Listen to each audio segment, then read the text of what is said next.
Duh. Itu ada biawak gede banget.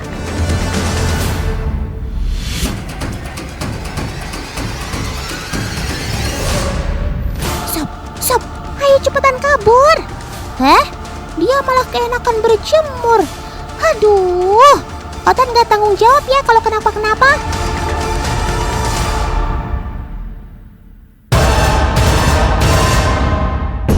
Wih, sinyal tanda bahaya mulai tampak dari si soa payung.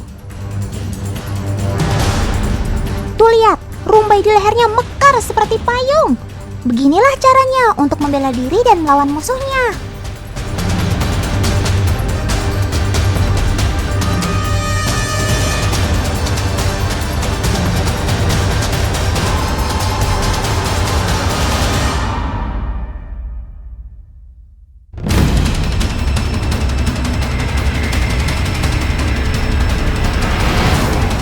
Wow, dia menyerang biawak, teman. Luar biasa. Kecil-kecil cabai rawit kamu sob. Mantap surantap. Lihat, dia menyerang lagi dan lagi. Otan acungi 4 jempol sob buat nyalidan keberanian kamu. Biawaknya kabur.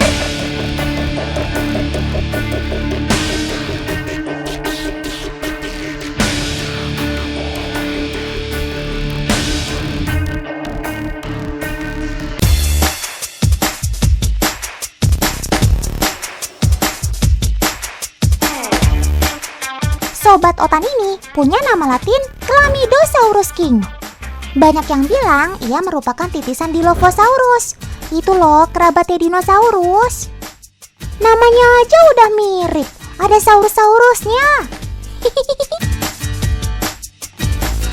Soa payung bisa ditemui di Papua dan Australia. Namun sayangnya, di alam liar, soa payung sudah susah banget ditemui teman, alias langka. Makanya, soa payung termasuk hewan yang dilindungi oleh pemerintah dan dilarang untuk dipelihara.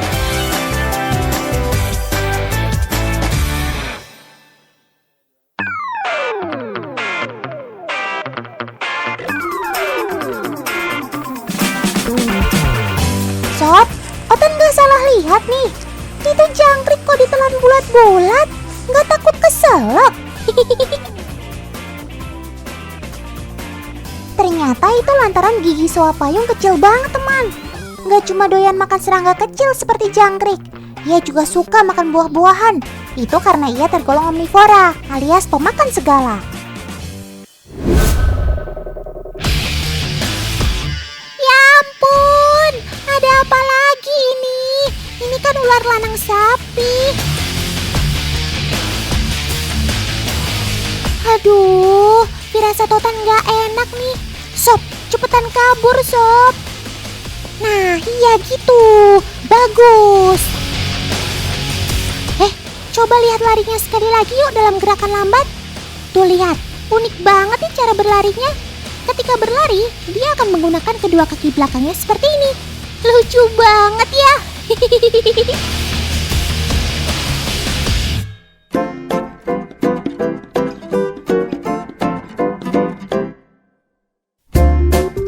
Bukan cuma larinya saja yang kocak, soa payung juga punya gaya berenang yang gak kalah unik.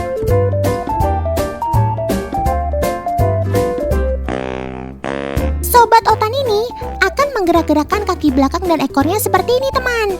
Ekor soa payung yang panjang memungkinkan dia bergerak lincah ketika berada di air. Keren ya?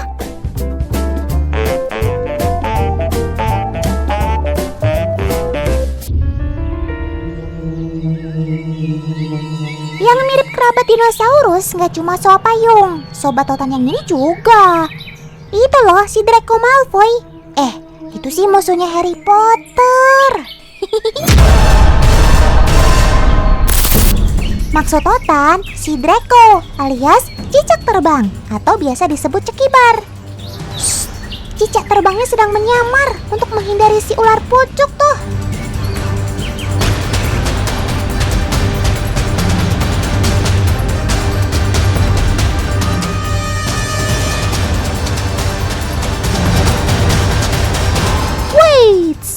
Sobat Totan ini terus membentangkan sayapnya secara berulang-ulang di hadapan ular pucuk. Ular pucuk pasti takut dibuatnya. Sekarang ia pasti menganggap Sobat Totan ini sebuah ancaman yang besar.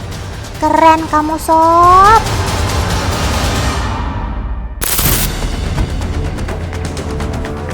Sob, ayo cepat kabur. Jangan sampai kamu jadi makanannya si Lipan. Woohoo! Akhirnya kamu selamat, Sob. Yeay! Hah? Ada yang gak sempat melihat? Aduh, Paman Editor, tolong diulang lagi ya adegannya. Wush, cakep. Mereka bisa melayang di udara karena memiliki membran patagium di kedua sisi badannya. Dalam keadaan normal, patagiumnya akan selalu terlipat. Namun saat melayang, membran beserta tulang rusuk panjangnya akan terentang di kedua sisi. Jika Sobat Totan ini akan mengubah arah terbang, maka ia akan menggerakkan ekornya sebagai penentu arah. Kermaks! Ya ampun, kali ini lompatannya meleset, teman. Bukannya pindah ke pohon lain, ia malah jatuh ke air. Sobat Totan ini memang sering terjatuh, karena sasaran hinggapannya tidak terjangkau. Kirain Notan kamu lagi bercanda, Sob.